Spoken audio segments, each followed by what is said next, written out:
Bonjour à toutes et tous.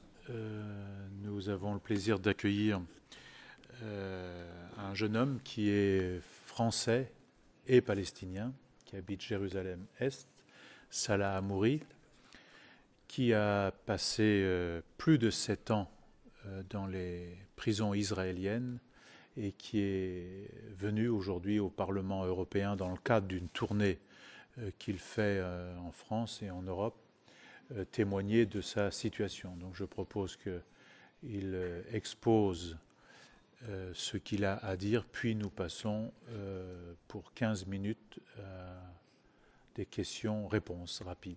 Merci.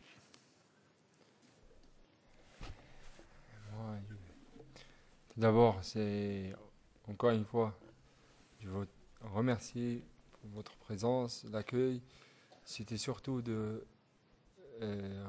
remercier la population hier soir, dans la soirée où qu'elle était organisée, et aujourd'hui de remercier les parlementaires, les députés qui m'ont soutenu pendant les années de détention, le remercier pour cette volonté, cette position courageuse de soutenir les prisonniers politiques palestiniens. Ce soutien que je sais bien qu'il est pas facile à faire dans des telles circonstances politiques autour du monde. Alors oui, et après 7 ans de détention, je suis bien plus convaincu dans cette mobilisation, dans la solidarité internationale, parce que c'est grâce à elle que moi j'ai pu obtenir ma liberté, et j'espère bien qu'on obtiendra la liberté de ceux de 4700 prisonniers qui restent encore dans les prisons. Merci bien. Donc nous passons aux questions et réponses.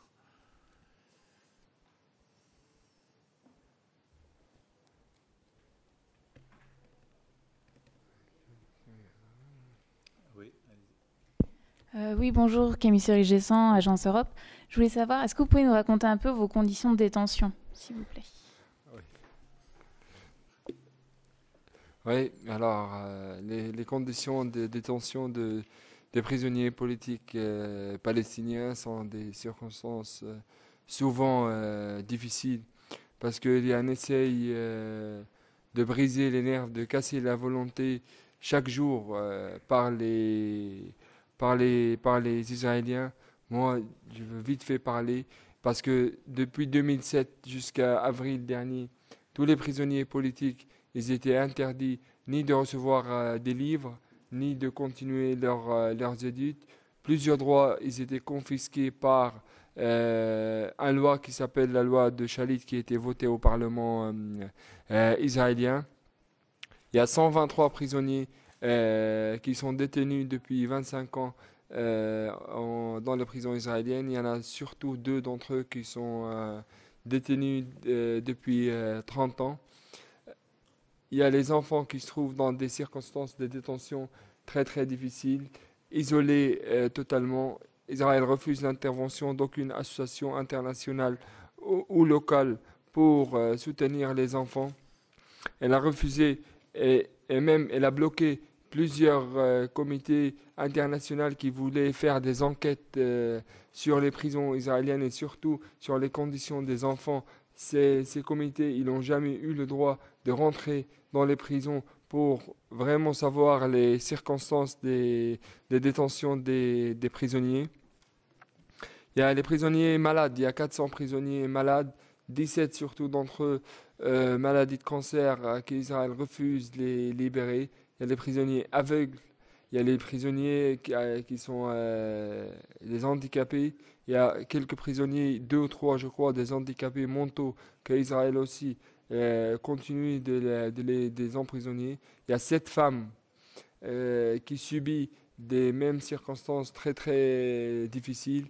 Il y a 240 prisonniers en détention administrative. Cette loi qui a été faite par le mandat britannique qui donne un ordre militaire pour arrêter un prisonnier pour 6 mois renouvelable, sans preuve, sans jugement, sans avocat. Et les Palestiniens peuvent passer des années et des années en détention administrative. Il y a les prisonniers qui se trouvent à l'isolement total, qui sont enfermés 23 heures tout seuls, isolés complètement, aucun contact avec les familles, aucun contact avec les prisonniers, les autres prisonniers, interdits de recevoir les lettres et les livres qui sont là, je crois, c'est la mort lente aussi pour les prisonniers qui se trouvent à l'isolement total.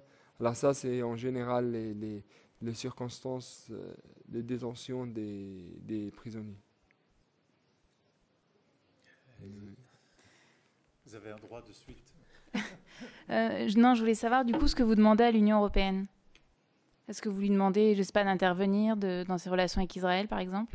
Ben, j'espère bien que l'Union européenne, elle va intervenir pour obliger déjà cette occupation à appliquer tous les droits internationaux et aussi pour libérer les prisonniers palestiniens.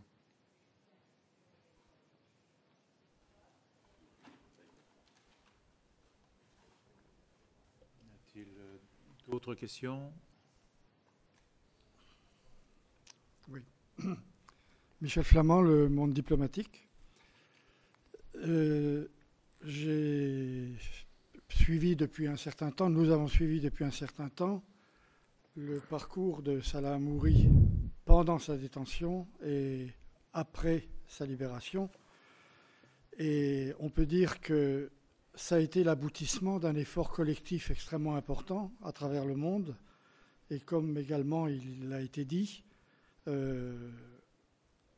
transversal à tous les partis, sauf l'extrême droite. À partir de cette expérience, il me semble que vous avez évoqué la possibilité maintenant de rentrer en campagne pour les détenus qui restent en prison, les 7400. Et donc je voudrais savoir exactement quelle est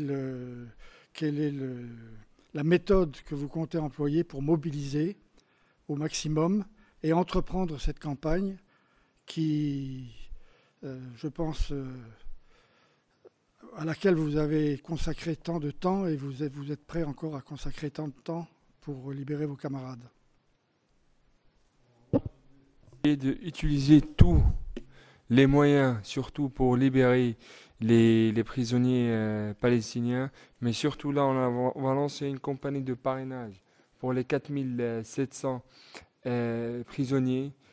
Cette campagne qui va être le premier pas sur le long chemin pour soutenir les prisonniers, qui va aider à construire cette opinion publique autour de la cause des prisonniers politiques, qui va construire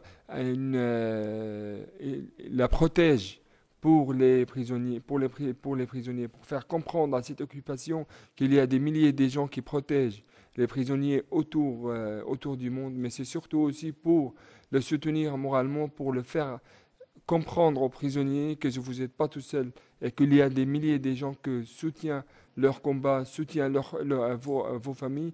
Parce que moi, de ma expérience personnelle, je sais comment c'est important pour un prisonnier d'avoir un contact avec l'extérieur, de savoir qu'il n'est pas tout seul, totalement oublié dans la prison. Ensuite. Droit de suite. Et concrètement, pour le citoyen lambda, ça va se traduire par quel acte, quelle action? Ben là, les actes, déjà on va publier, il y a un site internet qui concerne le parrainage. Il y a tous les noms, presque tous les noms des 4700 prisonniers, avec les adresses, les noms, date de naissance, date de sortie. Alors il y a des petites cartes qui vont être faites pour tous les prisonniers, pour parler d'eux.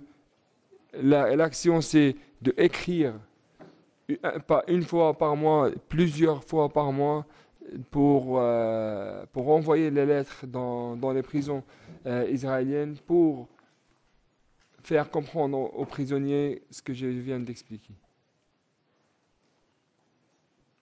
Oui. Micro. Vous avez parlé de la résistance extraordinaire des prisonniers palestiniens à laquelle vous avez merveilleusement participé. Je voulais vous demander aussi à propos justement de l'unité des prisonniers, parce que cette unité formidable a permis la libération, disons le résultat de la campagne qui a été faite pour la libération de quelques détenus, dont vous-même un petit peu plus tôt que prévu. Et je voulais savoir, est-ce que les Palestiniens se rendent compte aussi que les prisonniers, en combattant tous ensemble, ils font l'unité de la nation palestinienne, ils font l'unité palestinienne, parce que cette unité est mise à mal par la séparation entre les partis palestiniens. Alors nous, dans les prisons, on était bien unis pour défendre notre droit, on était bien unis pour mener cette bataille contre l'administration de la prison. C'était vraiment... Alors en 2007, les prisonniers, ils ont fait un papier qui était signé par tous les dirigeants des partis palestiniens dans la prison, qui a appelé à la réconciliation interne palestinienne. Et c'est vraiment un exemple, la vie en prison, pour cette unité nationale, qu'on espère bien qu'elle va bientôt se traduire à l'extérieur. Voilà, y a-t-il d'autres choses? On s'en tient là. Je vous informe également que, à l'initiative de la délégation chargée des relations avec le Parlement palestinien, je suis chargé de rendre un rapport sur la situation des prisonniers politiques palestiniens. Je le ferai sans doute d'ici la fin de ce mois ou au début du mois d'octobre. Voilà, je vous remercie et cela se tient à disposition encore 5-6 minutes pour celles et ceux qui veulent l'interviewer au pied de la tribune. Merci.